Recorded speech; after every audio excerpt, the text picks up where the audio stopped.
प्रश्न 33।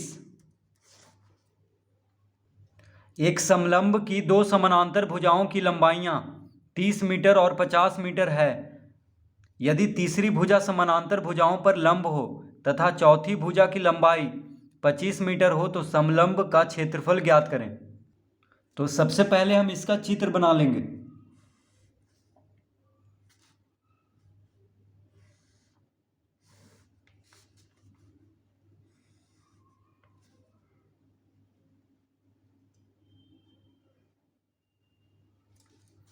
तो इस तरह से हम एक समलंब ABCD बना लेंगे।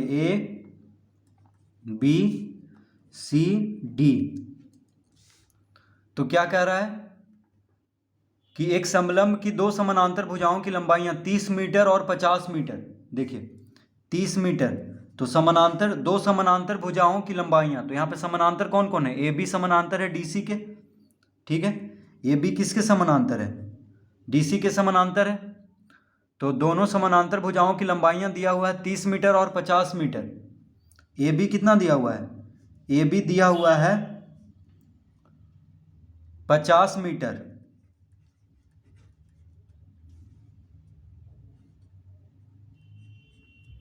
AB कितना दिया हुआ है? 50 मीटर, ठीक है। और DC दिया हुआ है 30 मीटर। DC कितना है? 30 मीटर। तो दोनों समानांतर भुजाओं की लंबाइयां दिया हुआ है। यदि तीसरी भुजा समानांतर भुजाओं पे लंब हो, देखिए तीसरी भुजा जो लंब, तीसरी भुजा क्या कर रहा है? दोनों समानांतर भुजाओं पे लंब है, ठीक है। ये जो भुजा है AD, ये दोनों समानांतर भुजा यानी AB और DC पे लंब है। लंब मतलब 90 डिग्री का कोण बना रहा है। तथा चौथी भुजा की लंबाई 25 मीटर हो, चौथी भुजा यानी BC की लंबाई कितना हो? 25 मीटर। तो BC की लंबाई दिया हुआ है 25 मीटर। तो समलंब का क्षेत्रफल, तो इस समलंब का क्षेत्रफल ज्ञात करना है। तो हम सबसे पहले लिखेंगे माना कि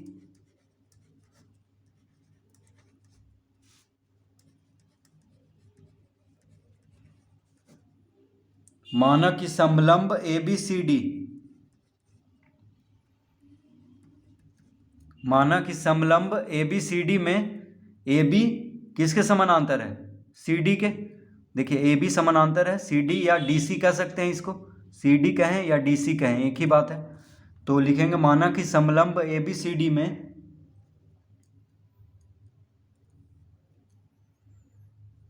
AB समानांतर है DC के, ठीक है। हम ये मान लेंगे कि समलंब ABCD में AB समानांतर है DC के, ठीक है। AB किसके समानांतर है? DC के। और AD भुजा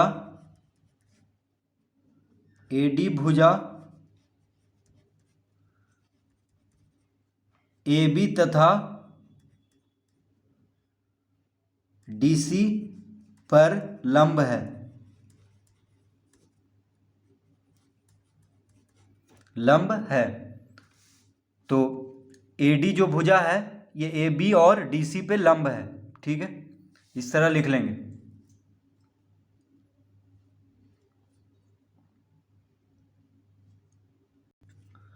तो लिखेंगे अब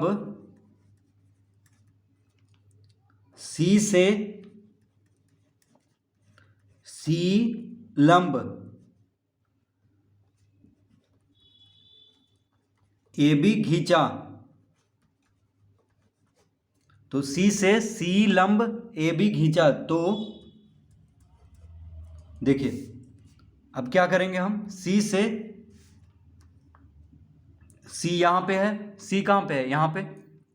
तो C से एक लंब खींचेंगे, किस पर? AB पर। C से C इसको नाम दे देंगे E, यानी C लंब AB पे खींचेंगे, यानी लंब मतलब 90 डिग्री का कोण यहाँ पे बन रहा है। तो C लंब AB पर खींचा। तो देखिए, तो जब C हम लंब AB पे खींच दिए हैं तो DC AE के बराबर हो जाएगा, क्योंकि AD भी लंब है और C भी लंब खींच दिए हैं। लंब यानी सीधा होता है बिल्कुल। तो AE जो हो जाएगा DC के बराबर हो जाएगा, यानी AE भी हो जाएगा 30 मीटर, ए ई कितना हो जाएगा 30 मीटर। तो जब ए ई 30 मीटर हो गया है तो ई बी भी ज्ञात हो जाएगा। कैसे? तो पूरा दिया हुआ है 50 मीटर, ए बी 50 मीटर है और ए ई है 30 मीटर। तो 50 में से 30 घटा देंगे तो कितना हो जाएगा 20 मीटर, यानी ई बी हो गया 20 मीटर, ए बी 50 मीटर हो गया, ए ई 30 मीटर हो जाएगा क्योंकि लंब ये खींचे हैं और इधर भी लंब है ए डी। तो ए ई 30 मीटर हो जाएगा इसके बराबर, और 50 में से 30 घटा देंगे तो ई बी निकल जाएगा इतना, क्योंकि पूरा दिया हुआ है ए बी 50 मीटर और ए ई 30 मीटर हो गया है। तो ई बी कितना हो जाएगा 50 में से 30 घटा देंगे तो 20 हो जाएगा। तो इस तरह हम पहले लिख लेंगे। तो सी से सी लंब ए बी खींचा तो डी सी बराबर ए ई, डी सी बराबर ए ई, और देखिए डी सी ए ई बराबर हो जाएगा क्योंकि सी लंब है ए बी पर, ये हम खींचे हैं। तो डी सी बराबर हो जाएगा ए ई के, वही लिखे हैं यहाँ पे, और ई बी बराबर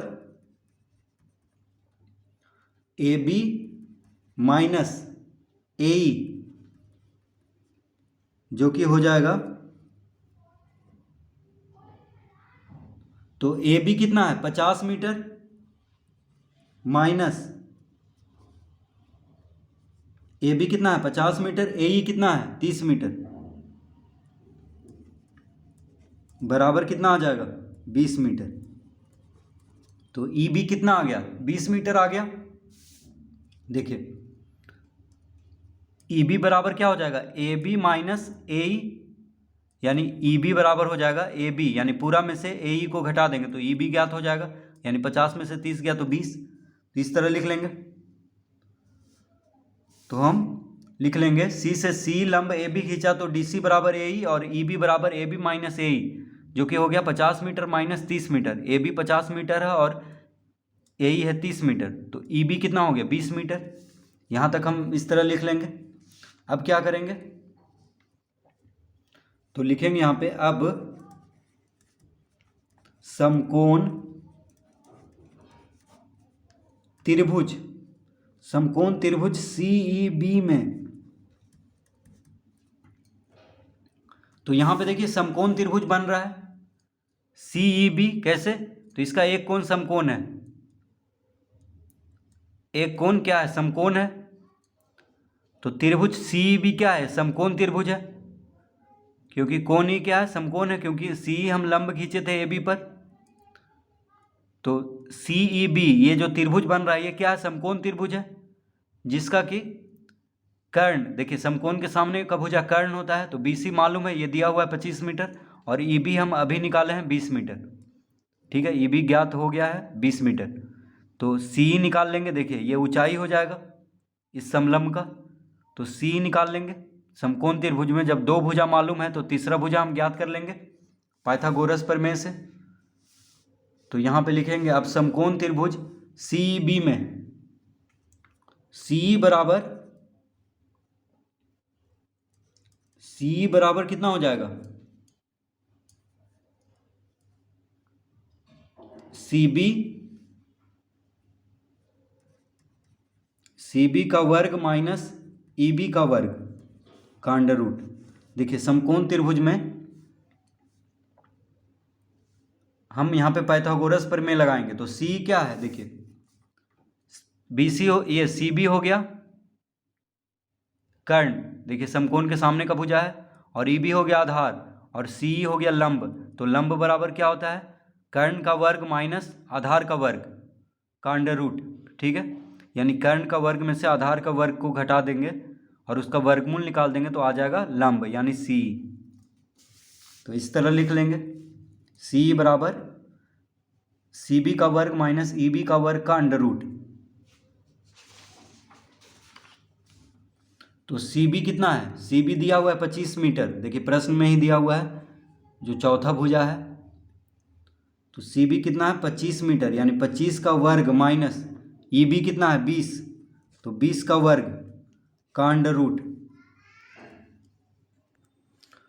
तो 25 का वर्ग कितना होगा, सी बी दिया हुआ है 25 मीटर, तो 25 यहाँ पे लिख लेंगे। ई बी हम निकाले हैं 20 मीटर अभी, तो ई बी की जगह पे 20 लिख लेंगे। अब 25 का वर्ग कितना होता है? 25 का वर्ग 25 गुना 25 होता है 625, माइनस 20 का वर्ग 20 गुना 20 400, और इसका अंडर रूट। तो 625 माइनस 400 यानी कितना होगा? देखिए 6 में से 4 गया तो 2, यानी 225। तो 625 माइनस 400 कितना हो जाएगा? 225, और इसका अंडर रूट कर देंगे। तो 225 का वर्गमूल क्या हो जाएगा? 15। 225 का वर्गमूल हो जाएगा 15, यानी सी कितना आ गया? 15 मीटर। तो सी बराबर आ गया 15 मीटर। ठीक है, तो देखिए अब इस चित्र में हम देखेंगे सी आ गया है 15 मीटर। ये कितना आ गया? 15 मीटर। तो इस समलंब ABCD में AB और DC समानांतर है, और दोनों समानांतर भुजाओं के बीच की दूरी यानी ऊंचाई ज्ञात हो गया है 15 मीटर। तो अब हम आसानी से इस समलंब का क्षेत्रफल ज्ञात कर लेंगे। तो समलंब का क्षेत्रफल का सूत्र क्या होता है? 1/2 गुना समानांतर भुजाओं का योग। तो देखिए दोनों समानांतर भुजा का लंबाई दिया हुआ है गुना ऊंचाई। तो लिखेंगे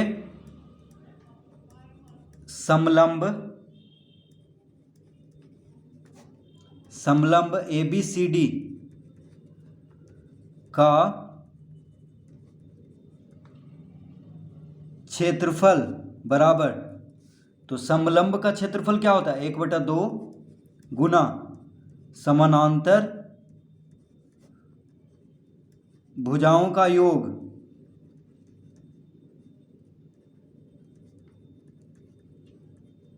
गुना ऊंचाई। तो समलंब ABCD का क्षेत्रफल हो जाएगा 1/2 गुना समानांतर भुजाओं का योग गुना ऊंचाई। ये होता है सूत्र समलंब का क्षेत्रफल निकालने के लिए। तो 1/2 गुना समानांतर भुजा कौन कौन है? तो देखिए समानांतर भुजा है AB और DC। तो AB और DC को जोड़ देंगे। ऊंचाई कौन है? C। ऊंचाई है C। देखिए ऊंचाई है C, और समानांतर भुजा है AB और DC। तो AB और DC को जोड़ेंगे और CE को गुना करेंगे।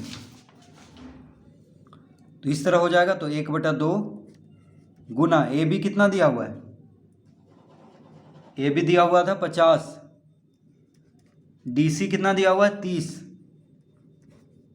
समानांतर भुजा का लंबाई दिया हुआ था, ऊंचाई हम निकाले हैं अभी 15 मीटर, यानी 15 से गुना करेंगे हम।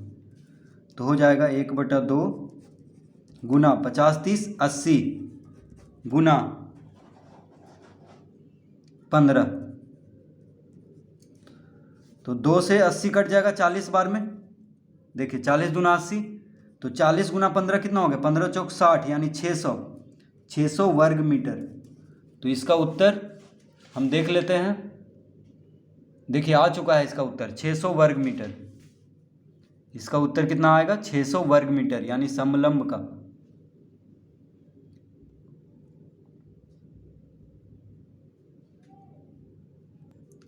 तो यहाँ पे समानांतर भुजा था AB और DC, और ऊंचाई है C। तो 1/2 गुना समानांतर भुजा यानी AB जोड़ DC गुना C यहाँ पे ऊंचाई है, और समानांतर भुजा है AB और DC। तो इस तरह हम इसको हल करेंगे।